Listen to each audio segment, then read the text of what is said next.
नमस्कार। चलिए आज एक कहानी की गहराइयों में उतरते हैं जिसका नाम है रथ चक्र।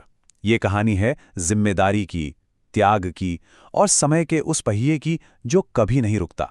तो तैयार हो जाइए इस सफर में मेरे साथ चलने के लिए। कहानी की शुरुआत ही देखिए कितनी भावुक है। ये शब्द हमें सीधे कहानी सुनाने वाले के बचपन में ले जाते हैं, एक ऐसी दुनिया में जहां यादें आज भी जिंदा हैं, कुछ मीठी तो कुछ कड़वी। यहीं से कहानी का एक गहरा, सोचने पर मजबूर करने वाला माहौल बनना शुरू हो जाता है। तो चलिए सबसे पहले ये समझते हैं कि कहानी का जो मुख्य पात्र है उसके मन में आखिर चल क्या रहा है। ये हिस्सा हमें उसकी यादों और उसके परिवार के उस दुख की वजह तक ले जाएगा जो कभी खत्म ही नहीं होता। देखिए कहानी की जड़ें कितनी गहरी हैं। ये एक ऐसे अतीत से जुड़ी हैं जहां पिता की मौत ने सब कुछ बदल दिया। ये एक ऐसा घाव है जो आज तक भरा नहीं है। कथावाचक के मन में पिता की याद एक सिहरन पैदा करती है और माँ के आंसू उस दुख को हर रोज ताज़ा कर देते हैं। पिता का जाना सिर्फ एक इमोशनल सदमा नहीं था।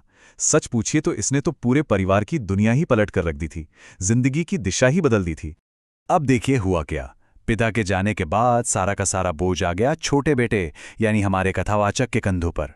दुकान का कर्ज, घर की देखभाल और ऊपर से एक बड़ा भाई जिसे इन सब चीजों से जैसे कोई मतलब ही नहीं था। इन सब ने मिलकर उसे वक्त से पहले ही बड़ा बना दिया। और बस यहीं से कहानी का जो असली संघर्ष है वो शुरू होता है। दो भाई जिनके रास्ते बिल्कुल अलग हैं। एक जिम्मेदारी चुनता है तो दूसरा अपनी महत्वाकांक्षा। चलिए देखते हैं कि ये टकराव उन्हें कहाँ ले जाता है। दोनों भाइयों के रास्ते कितने कितने अलग हैं, है ना? एक भाई अपने सपनों के लिए घर से बाहर की दुनिया देख रहा है और दूसरा दूसरा अपने परिवार को संभालने के लिए घर की चार दीवारी में ही अपनी दुनिया बसा रहा है। अब आते हैं कहानी के नाम पर, रथ चक्र। ये सिर्फ एक शब्द नहीं है दोस्तों, ये तो पूरी कहानी का दिल है, उसकी आत्मा है। ये उसी चक्र की बात करता है, कर्तव्य, दुख, सुख और जिंदगी का वो पहिया जो इन किरदारों की जिंदगी में बस घूमता ही जा रहा है। और जब लग रहा था कि चीजें शायद अब ऐसी ही चलती रहेंगी, तभी कहानी में एक और बहुत बड़ा मोड़ आता है। बड़े भाई का फौज में शामिल होने का फैसला। बड़े भैया का ये फैसला, ये उन्हें घर से, अपनी जड़ों से बहुत दूर ले जाने वाला था।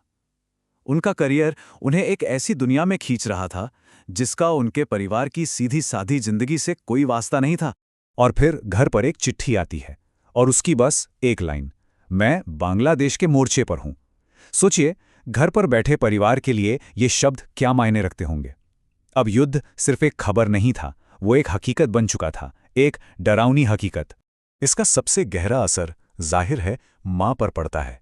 एक मां के लिए इससे बड़ा डर और क्या हो सकता है कि उसका बेटा जंग के मैदान में है। घर का पूरा माहौल डर और बेचैनी से भर जाता है। लेकिन वक्त कहाँ किसी के लिए रुकता है। कहानी अब एक ऐसे मोड़ पर आती है जहां हम देखते हैं कि जिंदगी चाहे जैसी भी हो आगे बढ़ती रहती है और किरदार अपनी नई सच्चाइयों के साथ जीना सीख जाते हैं। जिंदगी कभी रुकी नहीं। पिता के मौत से लेकर भाई के युद्ध पर जाने तक, फिर उसकी शादी, और इस सब के बीच कथावाचक का अपनी जिम्मेदारियों को अपना लेना। जीवन का पहिया बस घूमता रहा, घूमता रहा। और ये मोड़ शायद सबसे निर्णायक था। बड़े भाई ने अपनी एक नई दुनिया बसा ली थी। अब वो अपने ही घर में अपने ही भाई के लिए एक मेहमान बन चुके थे।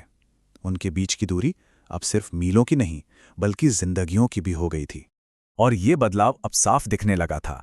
कथावाचक के बालों में सफेदी, माँ का अब उसके साथ रहना, और वो पौधे जो कभी पिता ने लगाए थे अब बड़े बड़े पेड़ बन चुके थे। ये सब इस बात का सबूत है कि कथावाचक ने अपनी जिंदगी और अपनी जिम्मेदारियों को पूरी तरह से अपना लिया है। और कहानी का अंत होता है इस एक मजबूत सोच के साथ, अब मुझे पौधे रोपने हैं। ये हार मानना नहीं है दोस्तों, ये जिम्मेदारी को गले लगाना है। ये इस बात का प्रतीक है कि वो अपने पिता की विरासत को, इस जीवन के चक्र को आगे बढ़ाएगा। तो आखिर में ये सवाल हमारे लिए भी है कि ये जो नए पौधे लगाने की इच्छा है, ये हमें उम्मीद और जिंदगी के बारे में क्या सिखाती है।